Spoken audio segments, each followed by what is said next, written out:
Now, after less than 12 months in office, I'm back in Michigan to report to you on the strongest and fastest economic turnaround in our country's history. It's really been historic. There's never been, we're not 12 months, we're through 11 months.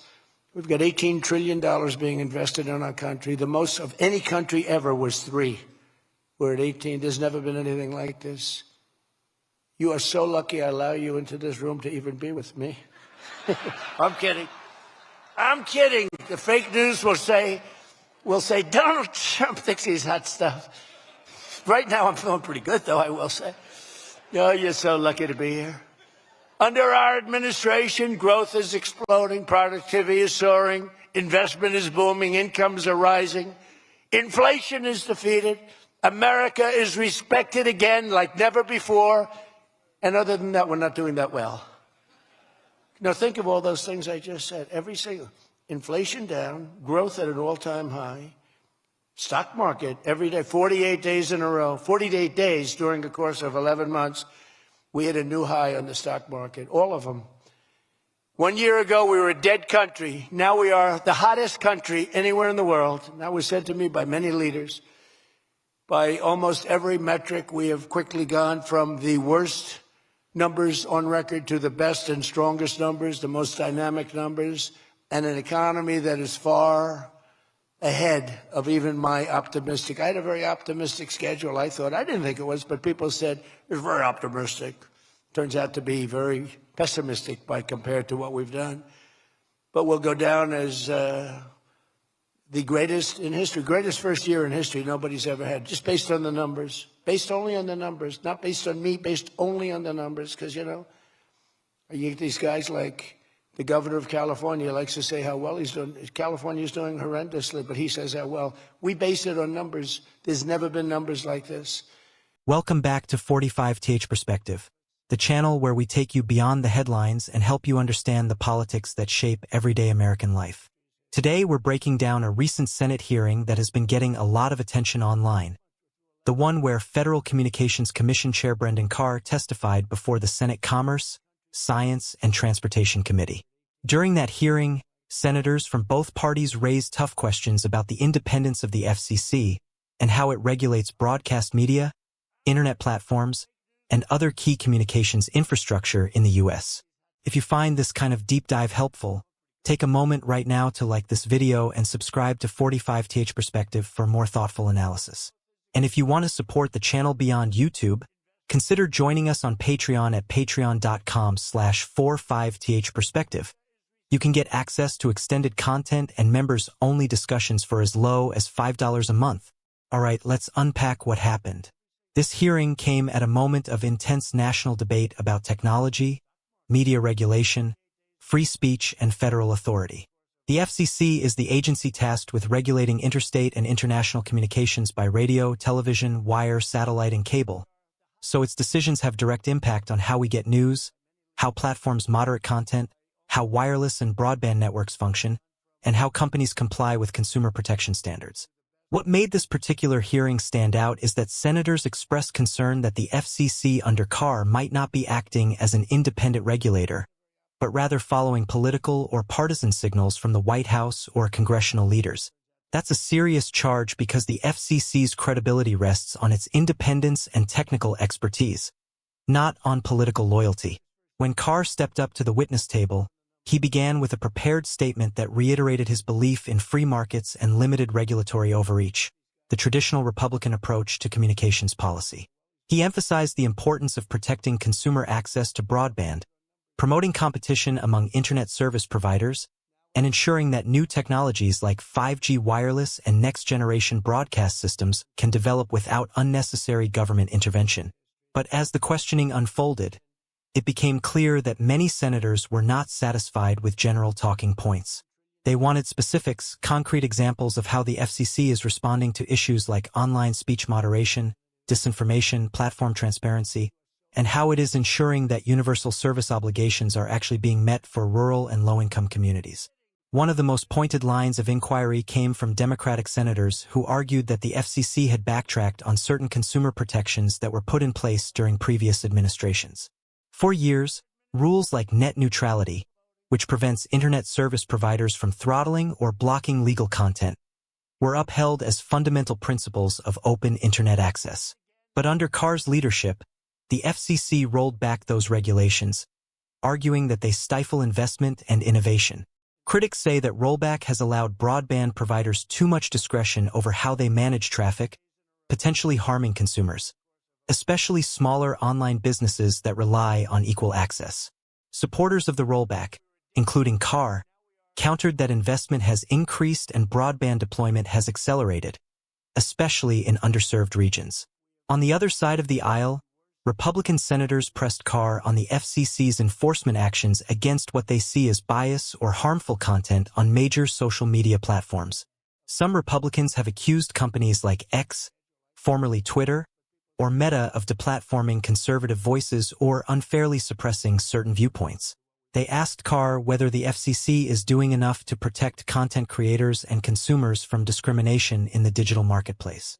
Carr affirmed that the FCC takes complaints seriously and reviews them in line with existing law, but he also made clear that the FCC does not have direct authority to police content moderation decisions. That responsibility generally falls under other statutes and federal agencies. One of the most significant moments in the hearing occurred when senators challenged Carr on agency independence. A number of lawmakers expressed concern that policy decisions were being influenced by political pressure rather than grounded in data, law, and the public interest. They pointed to times when Carr's public statements appeared to align very closely with partisan talking points or with the policy priorities of one political party over another. Critics argue that the FCC's decisions should be rooted in technical expertise and evidence, how a particular rule benefits broadband competition or protects consumers, rather than in political calculation. In response, Carr defended the FCC's record and said its actions are rooted in statutory obligations and a commitment to fostering innovation and connectivity. To be clear, this debate about agency independence is not some partisan invention. Independent regulatory agencies in the U.S. were designed to function free from direct political interference precisely because communications infrastructure and markets are complex and technical. When a regulator is perceived as politically influenced, it can shake public trust and market confidence. For example, if telecom companies or tech platforms believe FCC policy is driven by political whims, they may be less willing to invest in long-term infrastructure projects. Likewise, consumers who see the FCC as a partisan actor may lose faith in the agency's ability to protect privacy and competition. At the same time, another layer of this conversation involves the broader battle over how technology companies moderate content and how free speech is protected online. This is a topic Americans from all sides of the political spectrum care about, even if they disagree on what should be regulated or how.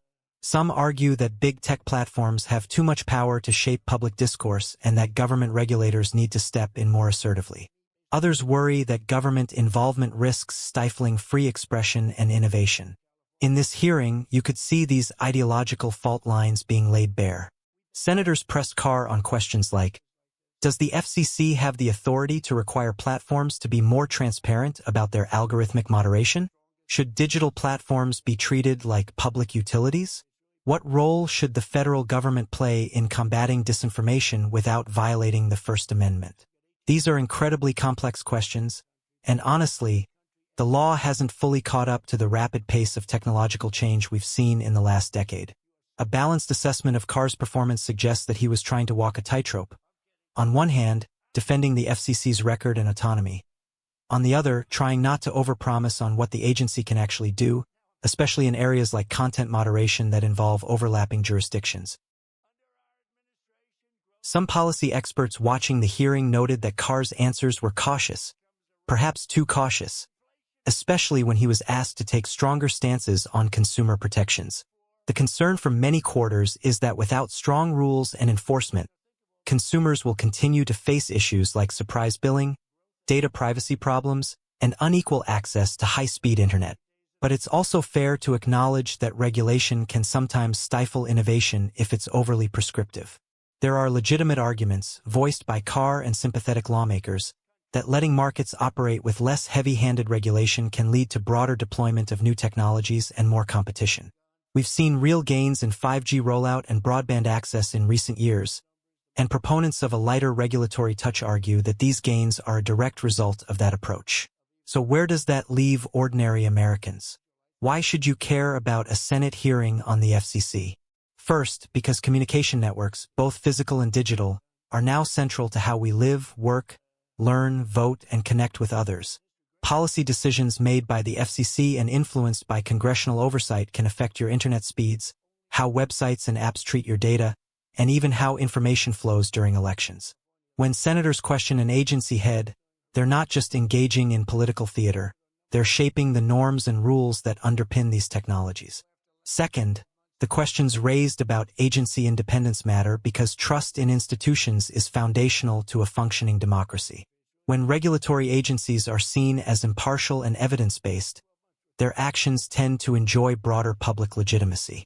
When they are seen as extensions of partisan politics, it can erode confidence and make it harder to enact policies that require wide cooperation. Third, these hearings give insight into how different political factions view the future of technology and communication. Do they emphasize consumer protection and fairness? Do they emphasize economic growth and innovation? Do they prioritize transparency and accountability? Often, the answers are mixed, and that's something convos like this hearing make clear. As a balanced observer, I think it's important to recognize that there's no perfect regulatory structure. The FCC operates within legal bounds set by Congress, and those laws reflect compromises and debates from many years ago. The rapid changes in technology, from social platforms to wireless broadband, have outpaced the original legislative frameworks. That puts regulators like the FCC in a difficult position. They are expected to manage complex modern markets using tools and authorities that might be outdated or incomplete. That's not a failing of any one leader. It's a symptom of broader policy lag. At the same time, accountability matters. Chairs of independent agencies must be willing to clearly articulate how their decisions serve the public interest, and they have to show that they are applying the law consistently and transparently. When senators call them to task, as we saw in this hearing, that's part of democratic oversight in action. The key is that these exchanges should be rooted in facts, respect for due process, and a genuine effort to improve governance, not simply partisan point scoring. So what should we take away from this hearing? 1.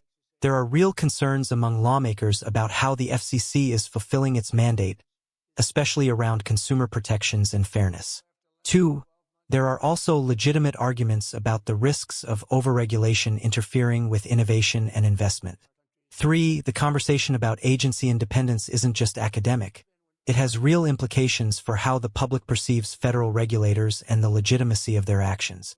And 4, we should be paying attention to these hearings, not tuning them out, because decisions about communications policy are decisions about how our society functions in a digital age. In closing, I'd encourage you to think about these questions. Should the FCC have more authority to regulate digital platforms? Should Congress update communication laws to reflect modern technology? How do we strike the right balance between innovation and consumer protection? There are no easy answers, but that's exactly why hearings like this matter. Thanks for watching. If you found this analysis helpful, like the video and subscribe to 45th Perspective for more deep dives like this. And if you want to support us and get access to premium content, head over to patreon.com/45th Perspective, all for as low as $5 a month. Finally, we want to hear from you. What did you think about today's hearing and the issues we discussed? Share your thoughts respectfully in the comments below. This is a space for thoughtful dialogue, and we welcome differing perspectives as long as the discussion stays civil. Until next time, thanks for watching 45th Perspective, where we help you see the bigger picture.